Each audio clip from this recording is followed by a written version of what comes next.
Now, this was not a normal week, so this is not a normal show. President Trump's actions and inactions in the wake of Charlottesville are provoking some uncomfortable conversations, mostly off the air, if we're being honest. In discussions among friends and family and debates on social media, people are questioning the president's fitness. But these conversations are happening in newsrooms and TV studios as well. Usually after the microphones are off or after the stories are filed, after the paper's been put to bed, people's concerns and fears and questions come out. Questions that often feel out of bounds, off limits, too hot for TV. Questions like these. Is the President of the United States a racist? Is he suffering from some kind of illness? Is he fit for office? And if he's unfit, then what? These are upsetting, polarizing questions. They're uncomfortable to ask. But we in the national news media can't pretend like our readers and viewers aren't already asking. They are asking. This is how deep the country's divide has really become. My impression is that since President Trump's inauguration, there's been a lot of tiptoeing going on. His actions have been described as unpresidential, as unhinged, and sometimes even crazy. Now, that word crazy can be interpreted several different ways. It gets said a lot more in private than it gets said on TV. For instance, this next soundbite was never meant to be heard on TV at all. Last month, Republican Senator Susan Collins was overheard on a hot mic saying that Trump's handling of spending was incredibly irresponsible.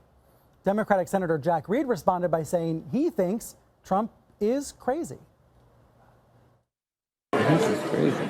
I mean, I don't say that lightly and as a kind of, a goofy guy. This week, Republican Senator Bob Corker questioned the president's stability. Watch. The president has not yet been able to demonstrate the stability nor some of the competence that he needs to demonstrate in order to be successful. Now, some Democrats, not surprisingly, have gone a lot further.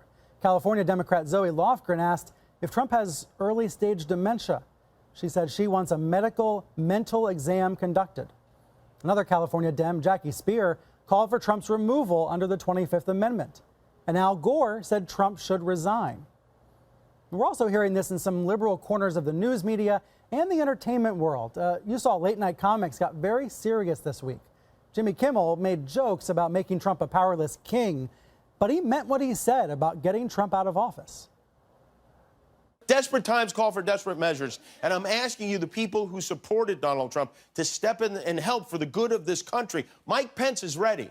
He's boring. He's relatively sane. He looks like a neighbor you might borrow a lawnmower from. Let's get him in there before it's too late. Let's make America Great Britain again. Now, if you've picked up your Sunday paper, you've seen that the papers are filled with cries for change. This is the Los Angeles Times, the liberal editorial board there saying enough is enough. Trump is, quote, a danger to the Constitution, a threat to our democratic institutions. Now, all this brings me back to those questions that are tough to ask out loud on national television. Is the President of the United States suffering from some sort of illness? Is he racist? Is he fit to be commander-in-chief? And one more. Is it time for objective journalists, and I don't mean opinion folks, I mean down-the-middle journalists, to address these questions head on? And if so, how in the world should they do that?